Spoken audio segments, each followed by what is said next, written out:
Let's get to the main event on the Friday, which was the Parramatta Eels being trounced by 28 points by the South Sydney Rabbitohs. We all saw it coming. It happened.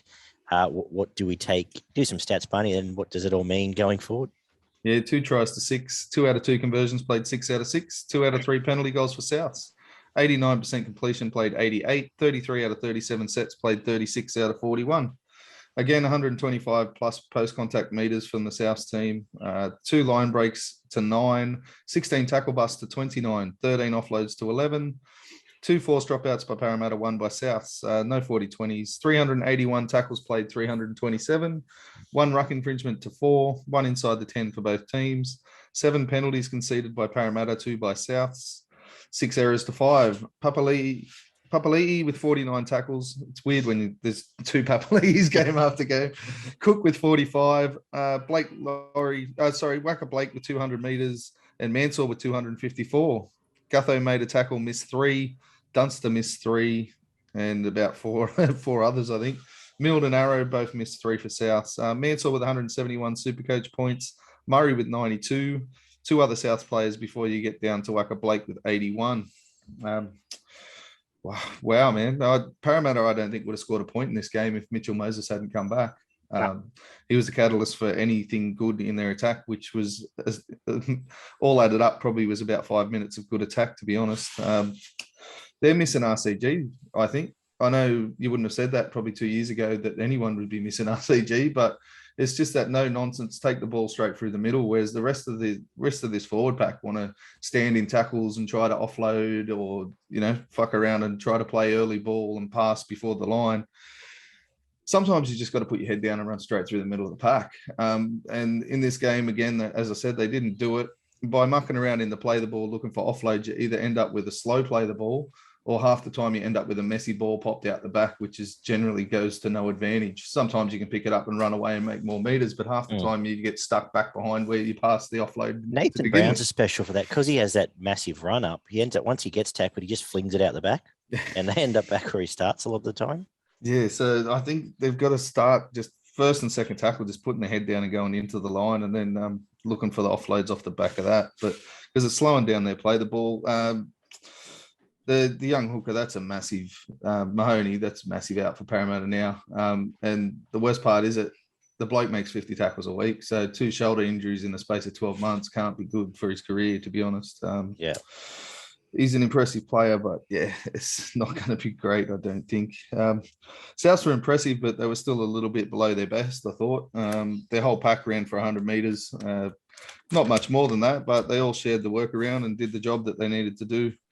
Parramatta were pretty similar, but Parramatta's bench really had no impact whatsoever. Whereas Souths were, there was a couple of good efforts from their bench players that come out. So I thought Moses, Papali'i, Matto and Wonga Blake were the best for Parramatta.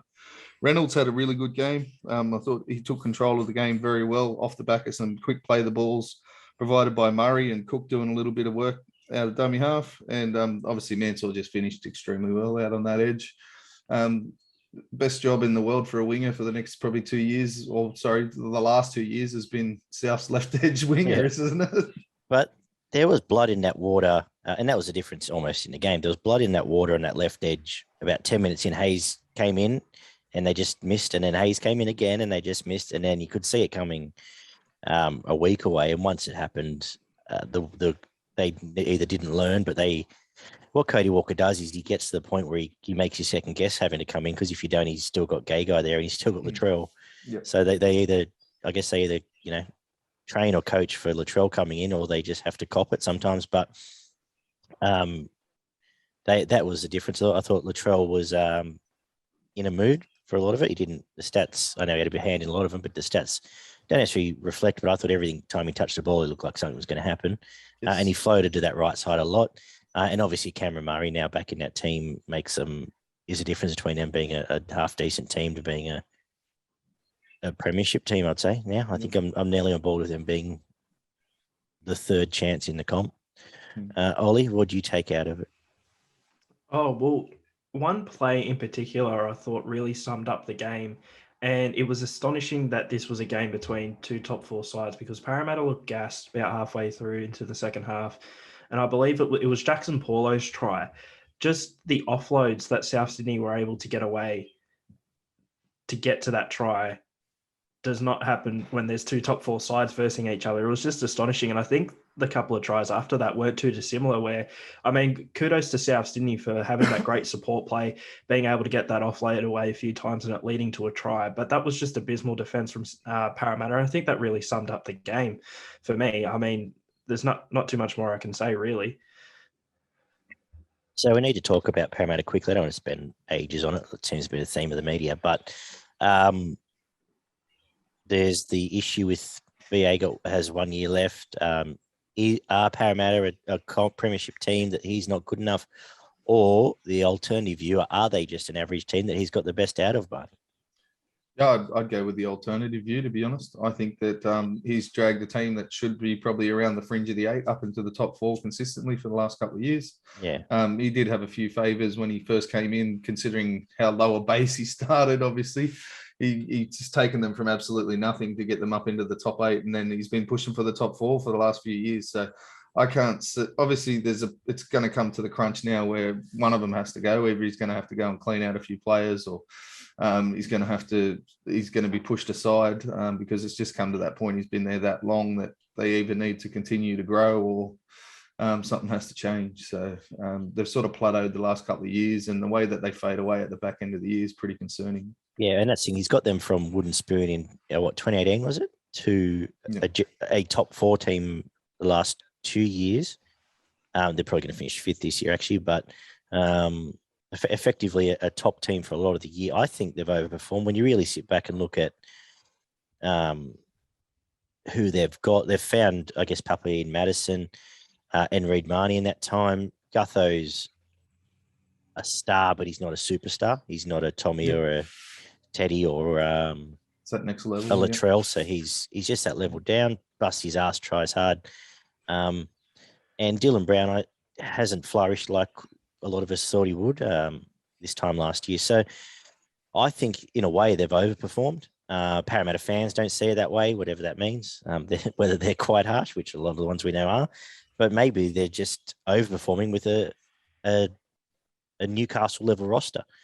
Oli, what do you think?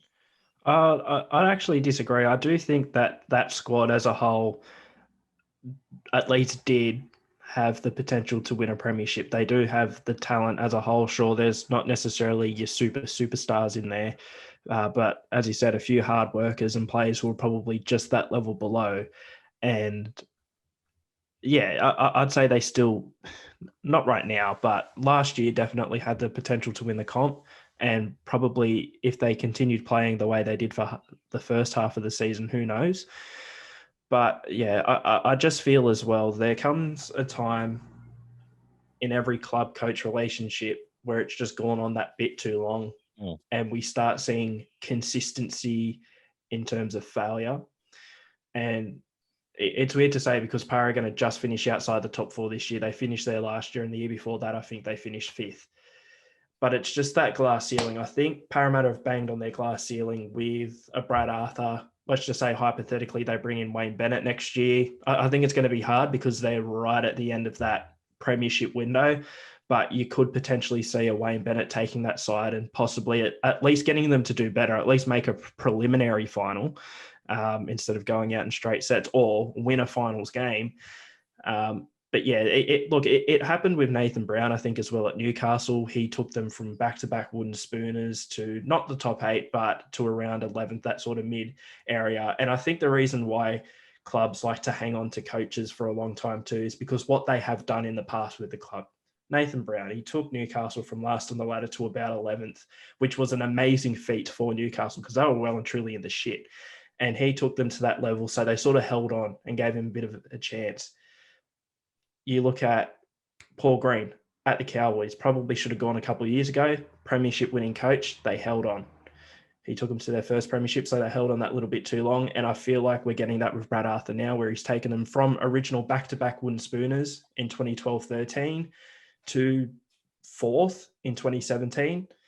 They finished with wooden spooners in 2018, but then straight back up. and sort of rebuild them again to where they are now. So it's sort of not wanting to get rid of that coach that's done so much for your club. But what clubs need to realize is certain coaches can take them to this level, but then they need to know when to change to a coach that can take them to this level. And that's not to say that Brad Arthur can't coach a team to a premiership one day. He probably needs to leave as much as they need him to leave and possibly go to a different club and work with a different roster. And who knows, maybe one day he can lead another team to a premiership. But right now, this just isn't working.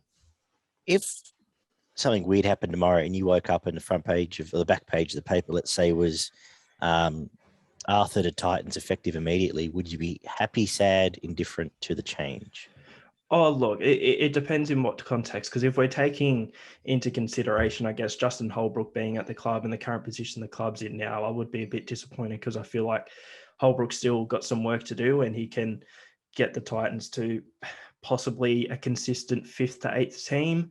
But on the surface level, I'd be neutral but quietly optimistic. I don't think he would turn the club into an absolute shit show, put it that way. And I think at least we would still be a sort of bottom of the 8 to maybe mid-table team, and I don't think anything atrocious would happen. Put it And that Barney, way. same question for you. If it was Brad Arthur coming in instead of Fitzgibbon next year?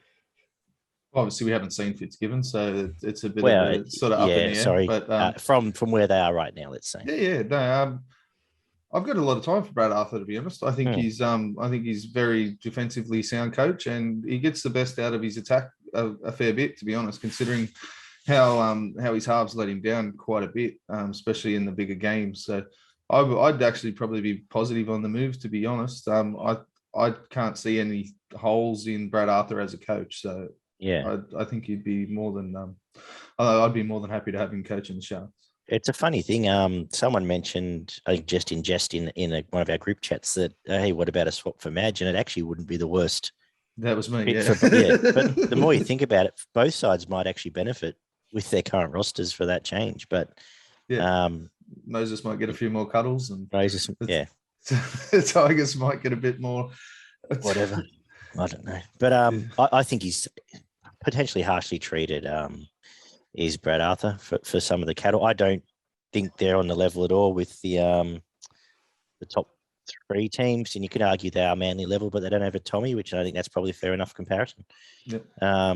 Anyway, as for South, very quickly, you probably spent too much on this game. Yeah. They're genuine contenders. Is that what we're all saying? I think so, yeah. And they've got a couple of superstars there that can break open a game off their own bat, as long as the pack does enough to keep them in the game. So.